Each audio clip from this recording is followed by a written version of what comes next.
இந்த ஜாதி படம் எடுக்கிற டைரக்டர்களுக்கு எதிரான எப்பவுமே ஸ்டேட்மெண்ட் கொடுத்துட்டே இருப்பேன். ஜாதியை சொல்லவே கூடாது, ஜாதியை பேசக்கூடாது. இங்கே யார் யார் என்னன்னு எந்த சீட்ல யார் உட்காந்துருக்கன்னு யாருக்குமே தெரியாது. பா ரஞ்சித்னு ஒரு டைரக்டர், வெற்றிமாறன் ஒரு டைரக்டர், சில டைரக்டர் இன்னும் சில டைரக்டருங்க வளர்ச்சி கண்டதுக்கு அப்புறம் தான் சினிமா தளர்ச்சி ஆயிப்போச்சு. சினிமா தளர்ச்சி ஆயிடுச்சு போச்சு. என் பக்கத்துல யாருக்கான எப்படி எனக்கு தெரியும், எல்லாம் சேர்ந்து விசில் அடிக்கிறோம். ஜாதியை சொல்லவே கூடாது சினிமாவில். அதனால இந்த ஃபங்க்ஷனுக்கு ஃபர்ஸ்ட் நான் ரஞ்சித் சார் ஃபோன் பண்ணாங்க, வரலாமா வேண்டாமா. ஏன்னா என்னோட கொள்கை அது. சினிமாவில் ஜாதியை சொல்பவன் சமுதாயத்தில் ஒதுக்கப்பட வேண்டியவன், என்னுடைய கொள்கை அது. ஆனா ரஞ்சித் சார் வந்து ஹாப்பி ஸ்ட்ரீட் அப்படின்னு ஒண்ணு கோயம்புத்தூர்ல நடந்ததுக்கு தன்னுடைய தங்கை பிரதர், என்னுடைய சகோதரன் அங்க சீர்கட்டுக்கிட்டு முதல் முறையா குரல் கொடுத்தாரு ரஞ்சித் அவர்கள். முதல் முறையா குரல் கொடுத்தாரு. அதுக்கப்புறம் தான் அதை பத்தின ஒரு அவேர்னஸ் வந்தது.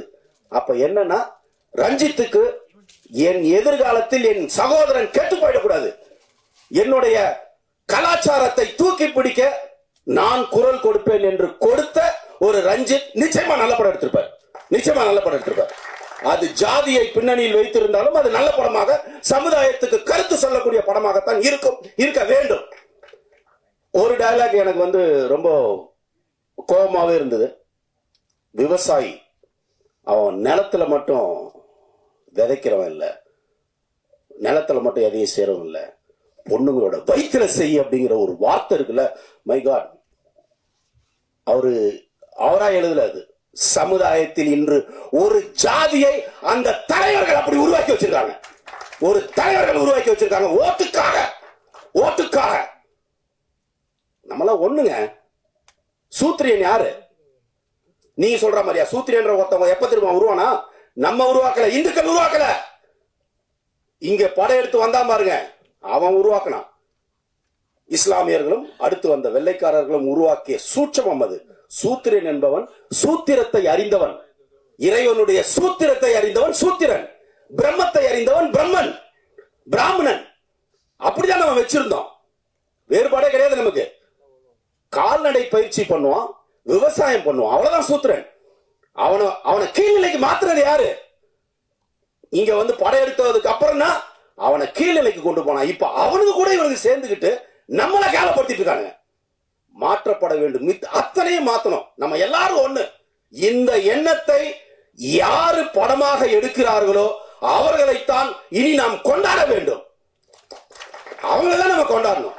நிச்சயமா திரு ரஞ்சித் அவர்களுக்கும் இந்த படத்துல பணிபுரிஞ்சவங்களுக்கும் அந்த எண்ணம் இருக்கும்.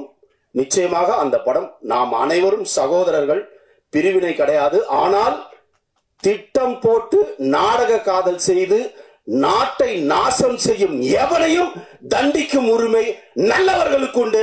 அந்த நல்லவர் லிஸ்ட்ல ரஞ்சித் வந்து இருக்காருன்றது எனக்கு நம்பிக்கை இருப்பதனால் நிச்சயமாக இந்த படம் நல்ல படமாக அமைந்து மாபெரும் வெற்றி அடையும். ஒரு விழிப்புணர்ச்சியை, ஒரு மறுமலர்ச்சியை இந்த படம் ஏற்படுத்தும் என்று நம்பிக்கை இருக்கிறது.